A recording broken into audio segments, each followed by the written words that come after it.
말씀의 제목은 빼앗긴 개와 이가봇입니다. 오늘날 교회는 하나님의 거룩한 임재와 복음의 능력을 상실한 채 있는 것 같습니다. 외형적으로는 거대하게 커진 예배당, 또 성도의 숫자, 다양한 프로그램을 하지만은 라오디아 개오 그 교회처럼 우리는 부자라 부족한 것이 없다라는 심각한 영적 착각 속에 살고 있지 않는가 생각이 듭니다. 진정한 회개와 거룩함은 사라지고 이가봇, 하나님의 영광이 떠난 껍데기 신앙만 남아있는 것이 아닌가라는 안타까움을 가집니다. 보면은 블레셋과 1차 전투에서 피해가지고 4,000명이 죽자 이스라엘 장로들은 왜 하나님이 우리를 도와주시지 않았는가 해서 마음의 회개보다는 실로에서 언약궤를 가지고 와서 전쟁에 임합니다. 블레셋과 2차 전투에서 이스라엘은 더 큰 패배를 하죠. 군사 300명이 죽고 언약궤 빼앗기고 또 홈리와 비느하스도 죽고 참 비참한 일입니다. 하나님을 도구한 이 신앙의 비극이죠. 엘리의 이 두 아들의 죽음과 언약궤를 빼앗겼다는 소식을 듣고 몸이 비대한 까닭으로 이 아버지 엘리는 목이 부러져 넘어져 죽습니다. 비느하스의 아내는 이제 아들을 낳게 되는데 이름을 이제 이가봇이라 부르죠. 자, 본문이 말씀하는 것은 무엇입니까? 두 가지만 말씀을 드리면, 첫째는 하나님의 영광이 떠난 인간의 번영은 축복이 아니라는 것입니다. 19절에서 21절을 보면 비느하스 아내가 잉태하여 출산할 때가 이제 가까워왔는데, 그때 이제 하나님의 궤가 빼앗겼고 또 시아버지도 죽었고 남편도 죽었다라는 소식을 듣고 갑자기 이제 그 해산기가 온 겁니다. 그래서 이제 아들을 낳긴 낳았는데 그냥 그 아들에 대해서 이제 주변 여인들이 두려워하지 말라, 네가 아들을 낳았다. 그러니까 아무 대답도 안 하고 관념하지도 아니하고 영광이 이스라엘을 떠났다 하고 아이의 이름을 이가봇이라 이렇게 이제 부르고 죽었습니다. 그 비느하스의 아내가 아들을 낳았다는 것은 제사장 가문의 큰 기쁨일 텐데 대답하지도 않고 관념하지도 아니했다라는 뜻은 어떤 의미를 가지고 있습니까? 그 비느하스의 아내는 가문의 축복인 아들을 출산했다라는 소식보다는 하나님의 궤가 빼앗겼고 가문이 멸망한다라는 멸망한 거죠. 멸망했다라는 그 점에 대해서 충격을 받은 것으로 보입니다. 그래서 해산의 산곳곳에 아들을 출산했지만 축복이라고 대답하지도 않고 마음에 두지도 않고 영광이 이스라엘에서 떠났다고 이가봇 외치며 죽어간 그런 장면은 하나님의 임재를 상실한 죄인이 겪어야 하는 가장 침통하고 절망적인 상태가 무엇인지 말해주고 있습니다. 이가봇이란 이 뜻은 떠났다라는 말과 영광이라는 이 두 단어가 합성된 단어입니다. 이가봇. 그러니까 영광이란 인간 영혼의 가장 중심에 있어야 되는 거죠. 하나님의 영광을 위하여 먹든지 마시든지 하라. 그래서 하나님의 영광이 우리 인생의 존재의 가치이기도 합니다. 그러니까 하나님의 임재가 임했을 때에 그 인생 그 자체가 축복이 되는 겁니다. 그런데 하나님의 영광이 떠나 이가봇하게 되면은 인간이 그동안 누리고 있는 모든 번영과 축복이 이제 하나님께로부터 온 건데 그 순간부터 혼돈과 이제 공허의 상태가 되는 겁니다. 살아있는 것 같지만 살아있는 것이 아니라 죽은 송장과 같다는 것입니다.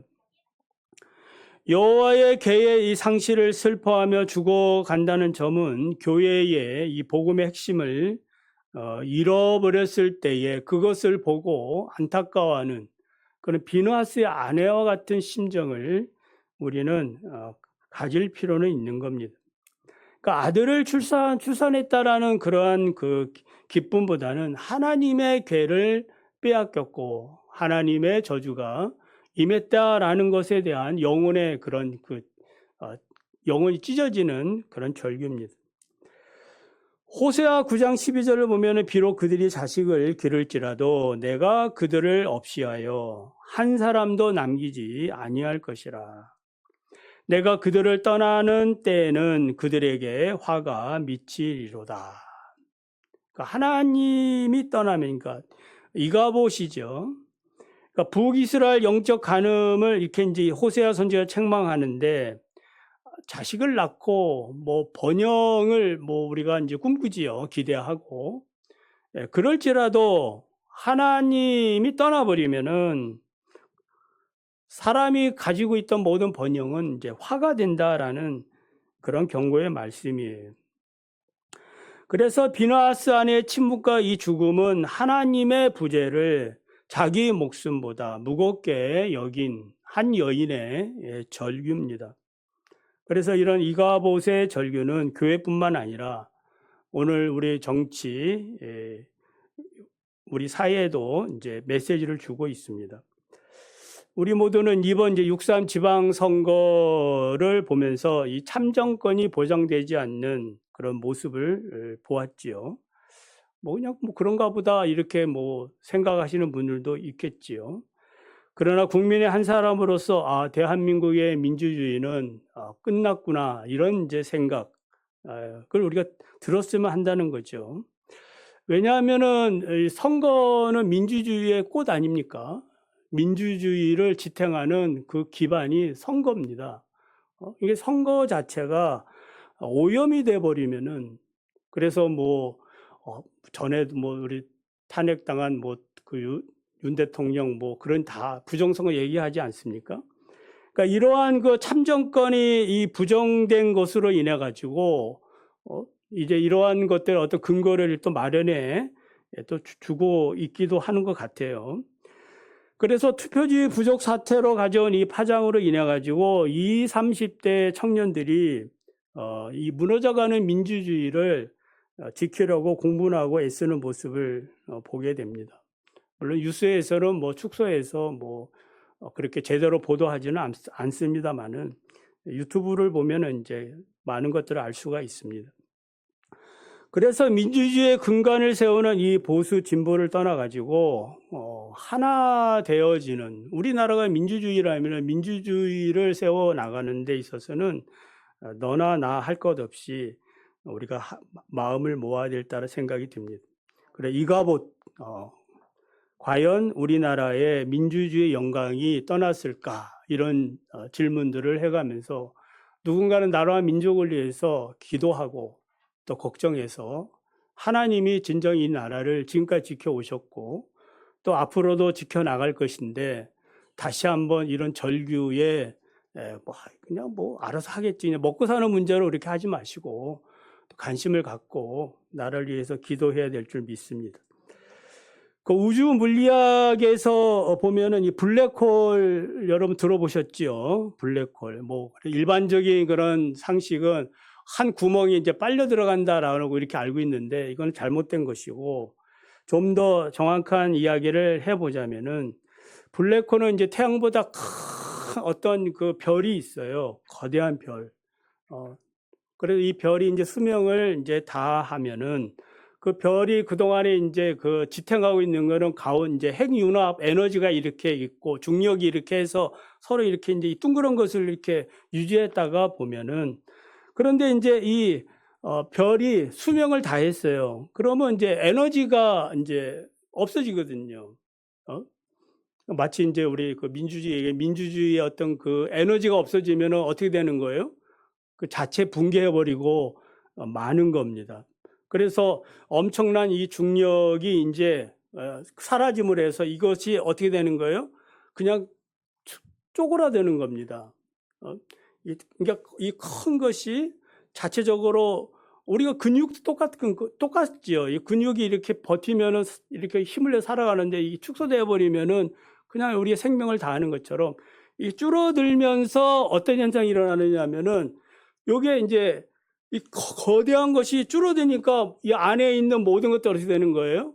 질서가 다 깨진 겁니다. 예?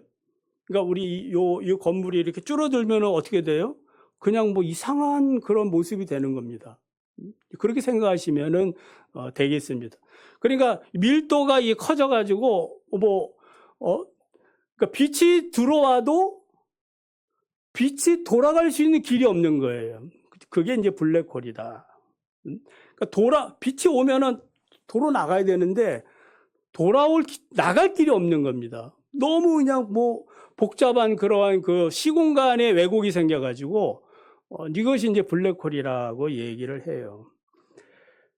그래서 영적으로 우리 마음 속에 하나님의 영광이 떠나면 이제 우리 교회나 가정이나 또 우리 국가나 어떠한 그 중심에 어떤 그 질서가 있어야 되는데 이것이 무너져 버리면 어떻게 되는 거예요? 그냥 왜곡되어져 가지고 이게 회복되기가 힘들어지는 그런 상태를 얘기해요. 그래서 이가봇 이것을 이제 말씀을 드리면서 이런 얘기도 해봅니다. 그래서 어디가 생명의 길인지 어디가 구원의 길인지 그 인생 자체가 찾기가 힘들어지는 겁니다.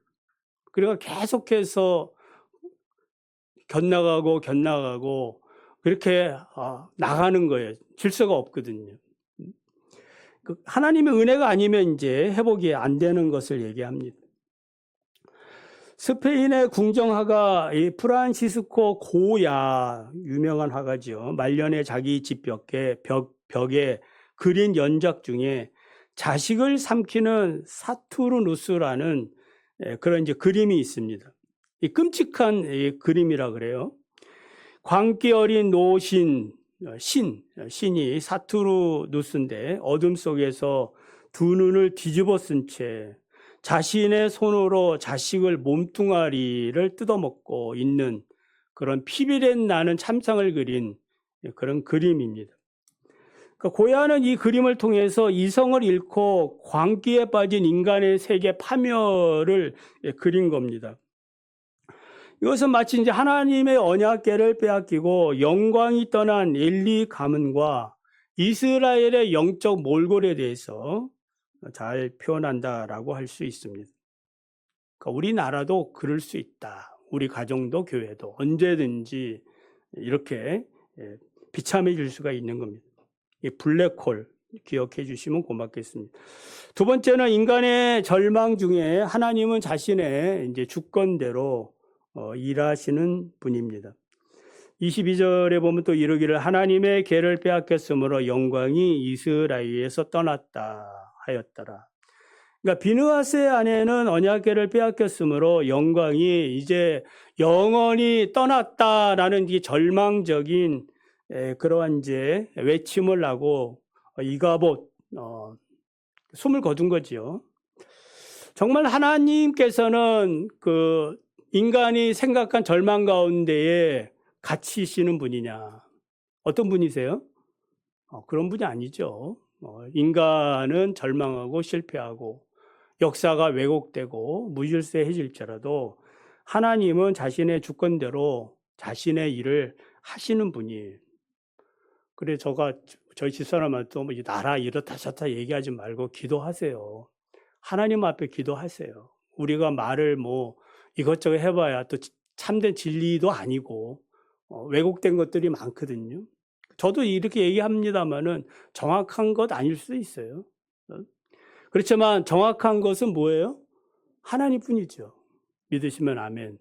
하나님뿐입니다. 하나님 앞에 우리가 깨어 있어서 어쩌면 비느하스의 아내는 뭐 성경에는 기록되지 않았습니다만은 이렇게 마지막 그 이가봇 하면서 또 그 너머로 하나님께서 이 나라와 이 민족을 이스라엘을 회복시켜 주실 것이다. 그러한 이제 뭐 믿음의 외침일 수도 있는 거예요. 어떻든 뭐 그 후는 뒤는 잘 모르겠고 이건 하나님 하시는 거고 지금 비느하스 아내는 그렇게 절망 가운데 절규하며 죽어갔던 거예요. 우리가 이제 그 성경을 이제 그 계속 보면은 빼앗긴 언약궤가 어떻게 되는 거예요? 그 블레셋의 다곤 신전에 들어가서 우리 하나님이 혼자 역사하시죠. 다곤 신전에 이렇게 그 블레셋 사람들이 거기다 갖다 놓은 건 뭐예요? 우리 다곤 신이 위대하다. 이스라엘 신은 아무것도 아니다. 이렇게 했는데 다음날 가서 보니까 뭐예요? 이 다곤이 얼굴을 코에 대고 목이 부러져가지고 팔다리 부러지고 막 그러고 있는 그런 모습을 그 사무엘상 5장을 보면 나옵니다. 그래서 우리 하나님은 지금도 역사하시고 인간이 타락하여 쇠퇴해지고 교회도 마찬가지죠. 그러니까 뭐 여러분의 가정도 다 동일합니다. 하나님이 하셔야 되는 줄 믿으시기 바랍니다. 여러분이 뭐 나서서 뭘 이렇다 저렇다 하는 거는 나의 그런 왜곡된 감정일 수 있고 또 나의 어떠한 욕망의 어떠한 그런 곳에서 나오는 말일 수도 있는 겁니다. 그러니까 온전히 신뢰가 안 되는 거예요. 그래서 오늘날 이 교회 쇠퇴나 민주주의의 위기를 바라보면서 우리가 낙심하지 않아야 되는 것은 교회가 쇠퇴하고 또 우리나라가 이렇게 어려움에 있는 것도 하나님이 무능해서가 아니다 이 말이에요.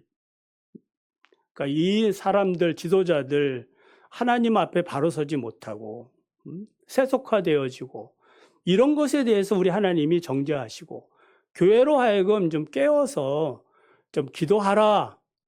근데 교회가 깨워서 기도하는 것이 아니라 어떤 뭐 또 이렇게 한쪽에 치우쳐가지고 그런 모습들을 많이 보게 됩니다.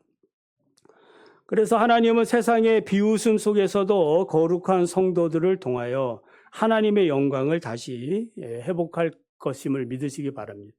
그러니까 여러분들이 여러분 있는 그 자리에서 뭐 여러분의 목소리를 낼 수도 있습니다만은 그렇지 않아도 하나님 앞에 기도하며 하나님의 나라를 사모하시기를 바랍니다. 20세기 중반에 공산주의 정권이 중국 대륙을 장악하고 모든 기독교 선교사를 추방하고 예배당을 파괴했을 때 전 세계 서구 교회는 중국 대륙의 언약궤를 빼앗겼으니 이제 중국 기독교는 이가봇되었다. 지금도 뭐 마찬가지죠. 뭐 선교사 쫓아내고 예수 믿는 사람 잡아 죽이려고 하고 그렇게 하고 있지만은 인간의 눈으로는 끝난 것 같지만은 그러나 어떻게 되는 거예요? 이 암흑기 속에서도 하나님은 가정교회를 일으키셔서 정권에 이렇게 굴복되지 아니하는 그런 순수한 성도들 1억 명이 넘는 엄청난 그런 이제 신자들이 중국에 있는 거예요. 그러니까 하나님 하시는 거죠. 성령의 군대를 하나님이 만들어 놓으신 겁니다. 인체의 그 면역학에서 보면은 그 자가재생, 항상성이라는 것이 있어요. 자가재생, 항상성. 이 단어를 이해하면 이게 무슨 말인지 아실 겁니다. 그러니까 사람의 피부에 뭐 상처가 나고 세포가 파괴되면은 인간의 의지, 뭐 약을 뭐 이렇게 쓰지 않아도 인간 내부에 있는 이 면역 체계가 어떻게 해요? 혈소판을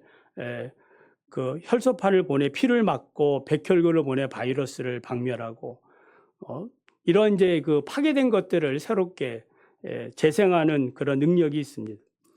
그래서 의사가 이렇게 뭐 처방해 주는 것은 이제 보조적인 수단일 수 있는 거죠. 그러니까 근본적인 치유는 누가 하시는 거예요? 생명 자체 내에 그런 체계가, 생명 체계가 있는 거예요. 생명의 법이 있는 겁니다. 마찬가지로 이 역사는 하나님의 이 이 체계가 있는 겁니다. 이 거대한 우주는, 이 지구는 사람들이 뭐 이렇게 제도를 가지고 시스템을 가지고 뭔가 정치하는 것 같아도 하나님께서 그렇게 하시는 겁니다. 그래서 구원의 섭리를 여러분 믿으시기를 바랍니다. 그래서 하나님께서 하시는 초자연적인 그런 자가 재상과 항상성이 있음을 믿으시기를 바랍니다. 자, 말씀을 맺습니다. 아들의 이 출산은 이 가문의 영광이죠. 축복입니다. 그런데 이제 언약궤가 빼앗겼다라는 소식을 들은 이 비느하스의 아내는 그게 축복인가? 축복이 아니라고 생각을 하고, 이가봇 마지막 숨을 내쉬며 이가봇하며 영광이 이스라엘에서 떠났다라고 애통하며 절망하며 죽었습니다. 오늘 우리에게도 이러한 애통함과 절망감을 조금이라도 가졌으면 합니다. 나라를 생각할 때에, 교회를 생각할 때, 우리 충신교회만 생각해도 그렇지요. 정말 우리 교회가 좀 성장하고 부흥해야 되는데 뭐 알아서 하겠지, 이런 뭐 생각하시는 분은 없겠습니다만은, 교회를 걱정하고 또한 나라, 또 특별히 6.3 이 지방선거를 통해서 되어지는 나라의 운명을 생각할 때에 무엇인가 우리도 절규하는 그러한 모습들은 필요해요. 그리고 나서 우리의 믿음은 뭐예요? 하나님의 주권을 신뢰하시기 바랍니다. 그러니까 하나님이 하셔야 한다. 그래서 하박국에 외쳤던 고백처럼 하나님의 주권을 우리가 믿는다면 무화과 나무가 무성하지 못하고 포도나무에 열매가 없고 외양간에 소가 없을지라도 나는 여호와로 말미암아 즐거워하며 나의 구원의 하나님으로 말미암아 기뻐하리로다. 이런 이제 고백을 찬양을 하면서 하나님의 영광이 회복되기를 간구하는 우리 모두가 되기를 바랍니다.